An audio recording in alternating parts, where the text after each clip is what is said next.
इस समय आपका फोकस होना चाहिए। आज सुबह खबर में कौन से स्टॉक्स हैं, हमारे साथ शरद हैं, आशीषा हैं आज, वो लिस्ट लेके आई हैं। आशीषा बताइए। सबसे पहले जीआर इंफ्रा प्रोजेक्ट्स फोकस में रहेगा। प्रमोटर का करंट शेयर होल्डिंग 86.5% के आसपास है और सेबी की minimum share holding requirements fulfil करने के लिए प्रमोटर ग्रुप आज 5.9% स्टेक बेचेगा। इनफैक्ट प्रमोटर ग्रुप के पास 5.9% स्टेक के अलावा एडिशनल 0.9% स्टेक सेल करने का भी ऑप्शन है। नॉन रिटेल शेयर होल्डर्स के लिए ये ऑप्शन आज खुला रहेगा ओएफएस, और ये ओएफएस रिटेल शेयर होल्डर्स के लिए कल खुलेगा। इनफैक्ट इसकी फ्लोर प्राइस अराउंड 1260 रुपीज़ के आसपास है, जो 8 से 10% का डिस्काउंट होगा करंट मार्केट प्राइस से। टाइटन भी आज फोकस में रहेगा। ईडलवाइज ने टाइटन के मैनेजमेंट के साथ बातचीत की और उसी के चलते उन्होंने एक रिपोर्ट निकाली है जहां उन्होंने कहा कि FY23 में रेवेन्यू ग्रोथ 20% के आसपास आएगा और FY24 में 15 से 16% का रेवेन्यू ग्रोथ देखने को मिलेगा। इंटरनेशनल ज्वेलरी सेगमेंट की बात करते हैं तो उससे मैनेजमेंट का मानना है कि 4 से 5,000 का रेवेन्यू देखने को मिलेगा अगले 4 से 5 सालों में, और ज्वेलरी मार्जिन्स 12 से 13% के आसपास रहेंगे।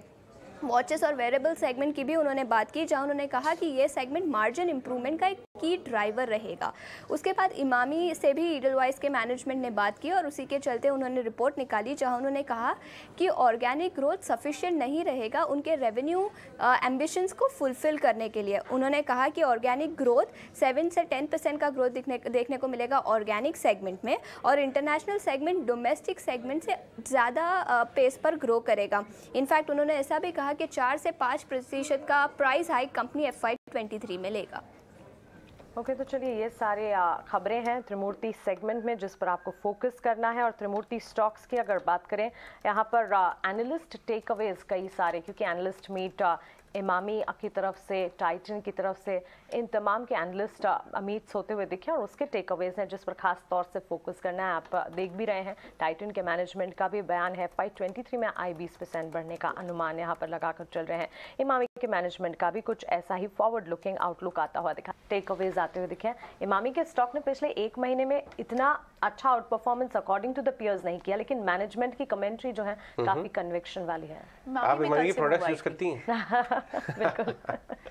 अभी क्या राय है इमामी के प्रोडक्ट्स के ऊपर? नहीं, इमामी के अलावा भी मेरे मतलब ऑफ कोर्स वो लिस्टेड कैटेगरी के नहीं है, लेकिन स्टिकिंग टू इमामी। आपको स्पॉट पे डाल दिया।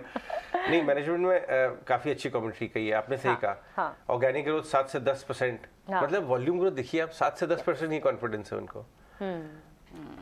कुछ से एक बार जान लेते हैं, कुछ इमामी और साथ ही लिस्टेड पियर्स में इस सेगमेंट को आप कैसे देख रहे हैं, क्योंकि एनालिस्ट टेक अवेज काफी पॉजिटिव नजर आए हैं, चाहे फिर ऑर्गेनिक ग्रोथ की बात हो, रेवेन्यूज की बात हो। नहीं देखिए, ओवरऑल सेक्टर ही पॉजिटिव लग रहा है, और अगर इमामी की पर्टिकुलरली बात करें तो काफी अच्छा रन अप आया है, but it has also been gradual. बीच बीच में स्टॉक ने ब्रेक भी लिया है, कंसोलिडेट किया है, उसके बाद ब्रेकआउट दिया है। एवरेजेस के ऊपर तो बहुत कंफर्टेबली ट्रेड कर ही रहा है। सो ऑल इन ऑल इसका स्ट्रक्चर फिलहाल पॉजिटिव है, इंडिकेटर सेटअप भी इसका पॉजिटिव है। पिछले कुछ दिनों में जहां पे स्टॉक में अपमूव आया था, that was very nicely volume backed, और उसका हम फॉलो थ्रू भी आते हुए देख रहे हैं। तो there is nothing suggesting on the charts कि यहाँ पे फिलहाल ये रैली थमने वाली है या कहीं मोमेंटम लूज हो रहा है, वैसा बिल्कुल सजेस्ट नहीं हो रहा। सो आप इसमें फ्रेश एंट्री भी ले सकते हैं। अगर आप ट्रेडिंग के लिहाज से एंट्री करें तो 500 का जो लेवल है वो आपके लिए एज अ स्टॉप लॉस यहाँ पे एक्ट करेगा। यहाँ पे मैं सजेस्ट करूंगा 2 टारगेट्स, पहला है 530 का और दूसरा है 550 का। ये जो 2 लेवल्स हैं ये आपके लिए एज अ टारगेट एक्ट कर सकते हैं। Overall stock setup also looks positive.